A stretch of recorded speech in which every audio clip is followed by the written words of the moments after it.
In the last video, we talked about the relationship between the brand DNA, its behavior, the associations around it, and the guidelines that brands use to strategically approach them. We then mentioned 4 branding strategies that almost result in 4 different types of brands, and today we're going to talk about the first one, the Mindshare model. So what is Mindshare?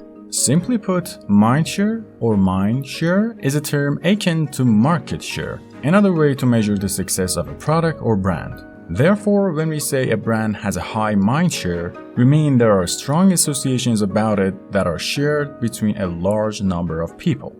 For example, when search for information about it on the internet gives its place to Google it in public lexicon, it means this brand has a high mindshare about it. In other words, Google is a T.O.M brand. So branding strategy in the Mindshare model begins with clarifying the brand's distinctive concepts, aka brand core or DNA, the very ideas that the brand wants people to remember it by. Managers who choose this model must ensure that the brand's core ideas are consistently evoked in every activity that carries the brand mark and remains consistent over time. So where does brand equity lie in this branding model? Here, the brand equity is based on the strength and distinctiveness of brand associations.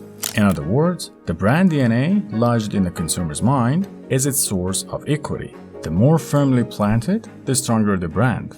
Here's a step-by-step approach. First, the brand lists potential advantages of their product or service over other brands. Things like faster connection, anti-cavity toothpaste, or bigger fridge. At this stage, where they have chosen some practical and abstract ideas around the product, they try to send messages with every move that if you want this specific advantage, even if it's the one you don't know yet, you should choose us.